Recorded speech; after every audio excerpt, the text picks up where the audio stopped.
Bonjour et bienvenue sur la chaîne du chasseur d'étoiles de midi, chaîne de réflexion et d'humour sur les 12 coups de midi.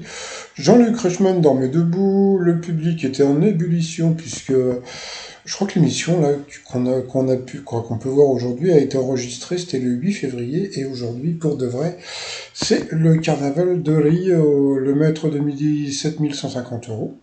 C'est pas beaucoup, il était venu avec une amie qui était en visio, donc il est sympa mais il est timide hein, quand même. Hein. Au coup d'envoi la première question, que faut-il fouetter énergiquement pour obtenir de la chantilly? Je sais pas si vous avez remarqué, ils lui mettent que des questions de cuisine. Peut-être qu'ils veulent le virer, mais bon, passons. Donc, bien sûr, c'était de la crème. Ensuite, nous avions Bruno d'Agen. Non, c'est pas, je sais pas d'où il était. Donc, il était avec sa femme et son fils. Qu'a révélé une étude en neurosciences sur la personnalité des gens qui écoutaient Chiran? Eh bien, ils sont, je sais pas, puis on s'en fout parce que c'est en général c'est des conneries. Ensuite, vous aviez Manon, qui était venu avec sa sœur et son beau-frère qui faisait coucou. La question, quel pays a la cuisine qui connaît le plus de succès sur TikTok? Donc c'était la Corée, comme on peut voir. Franchement, TikTok, bon. Oh là là là là. Ça, c'est pour... Oui, il arrête pas de parler de TikTok, c'est pour rajeunir un petit peu son émission, parce que il y a tellement de personnes âgées qui regardent l'émission, donc pour les annonceurs, il est obligé de parler de TikTok. Donc ensuite, Manon a balancé, elle a fait la danse du sapin. C'était plutôt rigolo. Ouais. Ensuite, vous aviez Groucho Marx. Non, c'est vrai, lunettes et moustaches, Groucho Marx. Hein. Non, c'était Maxime qui était venu avec sa nièce et sa sœur. Qu'est-ce qui provoque des éternuements chez les personnes atteintes d'une rhinite de lune de miel?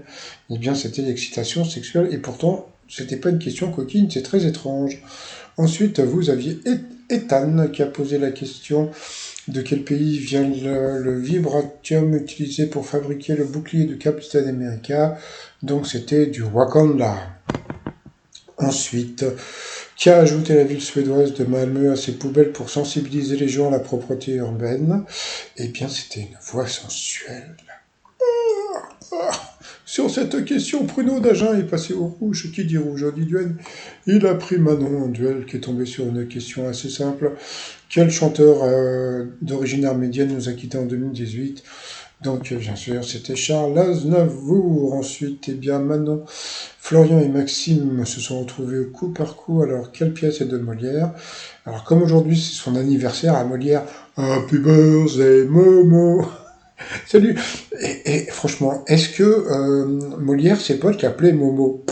Donc voilà, donc il a 350 ans, Molière. Donc Francis Huster est arrivé. Alors franchement, très drôle, très rigolo, voilà, très sympathique et tout. Non, mais franchement, en plus très à l'aise. Il est venu parler un peu de Molière et faire un peu de promo pour sa pièce. Mais franchement, très sympathique. Il s'est bien foutu de Jean-Luc Reichmann en l'imitant un petit peu. Et puis, quand Manon a donné une mauvaise réponse, il lui dit non, mais c'est pas grave, hein, puisque Florian est imbattable, donc bon, ce n'est pas grave. Donc, franchement, très rigolo. En plus, pour une fois, ils ont mis un extrait de la pièce, mais qui a duré très longtemps, et on s'est rendu compte que c'était assez rigolo, assez drôle quand même. Donc, pourquoi pas. Donc, voilà. Donc ensuite, eh bien, il a proposé à Jean-Luc Reichmann un duo au théâtre. Bah, pourquoi pas, ça peut être sympa, je suis sûr que ça cartonnerait. Oui, mais le problème, c'est qu'il faut diviser la recette par deux, ou sinon augmenter les places. C'est compliqué, ça. Alors ensuite, avec qui Soprano a-t-il enregistré un titre en duo? La mauvaise réponse, c'était Claudio Capeo. Donc c'est...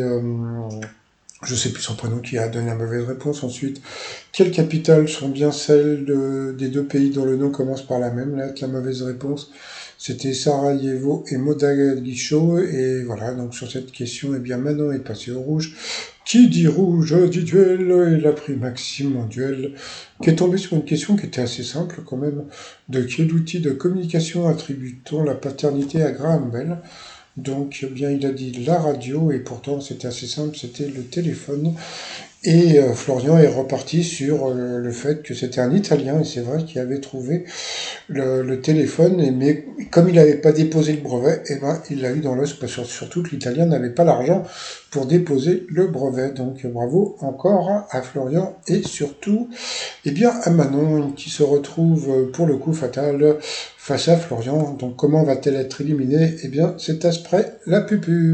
Ah, doub, doub, doub. Allez, retour de pupub et nanana, nanana, nanana. Musique des envahisseurs. Allez, première question. Si les Goths de l'Ouest sont appelés les Visigoths, comment appelle-t-on les Goths de l'Est? Eh bien, c'est les Ostrogoths. Ensuite, pour Manon, dans quel sommeil la marmotte sombre-t-elle durant tout l'hiver? Donc, l'hibernation. Pour le maître de midi, quel musée de statues de cire se situe boulevard Montmartre à Paris? Donc, bien sûr. En plus, c'est rigolo qu'ils connaissent ce musée, hein, donc Grévin, c'est musée Grévin.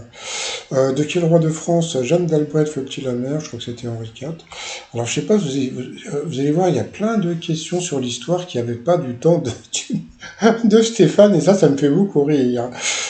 Ensuite, quand une personne est à bout de nerfs, elle est à fleur de peau à la trouver. Parce que bon, ça peut être à fleur de Toulouse, hein, parce qu'il n'y a pas de peau dans la vie.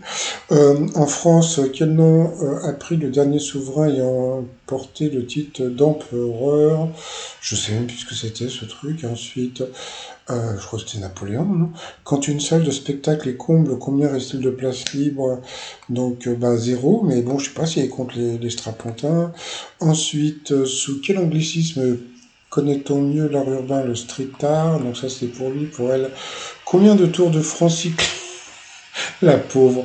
Combien de Tours de France cyclistes Bernard Hinault a-t-il remporté dans sa carrière? Comment veux-tu qu'elle sache ça?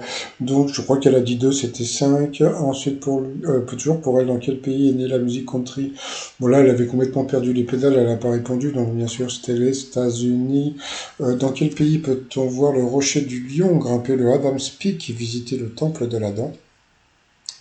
Donc c'est au Sri Lanka. Ensuite, quel organe reliant le bébé à sa mère coupe-t-on le jour de sa naissance? Bah là aussi, elle a pas. Pourtant, c'était facile, mais elle a pas répondu parce que bon, je pense que bon, elle avait complètement perdu les pédales. Et puis voilà. Donc quand on manifeste un mouvement de dégoût, on dit qu'on a des hauts de cœur. Donc voilà. Donc bon, elle a été éliminée. Lui, bon voilà, toujours bon, sympa. Fair play, voilà. Et puis, moi, tout à l'heure, quand il a gagné, je me suis dit, putain, mais pas le doigt aussi. Franchement, Stéphane, il m'a complètement traumatisé avec son doigt en l'air, là. Donc, non, avec là, il est calme, en plus, il est fair play, oh là là là. Mais alors, le problème, alors, point de vue thune, hein, je sais pas comment ils font, mais bon, passons. Allez, c'est parti pour l'argent. Par rapport au coup de maître, quand on est dans l'embarras, on dit ne plus savoir à quel sein eh bien, il a dit se damer, pourtant c'était hyper connu, hein, c'était se vouer. Donc, bah, il a perdu une étoile et un zéro. Donc, ils font des économies avec lui, hein, franchement. Pourtant, c'était facile. Hein. Ensuite, dans quel anglicisme désigne le genre humoristique dans lequel le comique s'adresse directement au public, le stand-up? Bon, ça, c'était facile aussi. Quelle est la signature capillaire de Mercredi Adams, dont il a dit des couettes? Bon, bah, c'était pas trop des couettes, hein, donc bon, il a encore perdu une étoile et un zéro. Bah, oui, c'est bien des tresses, hein, c'est bien des tresses, donc voilà.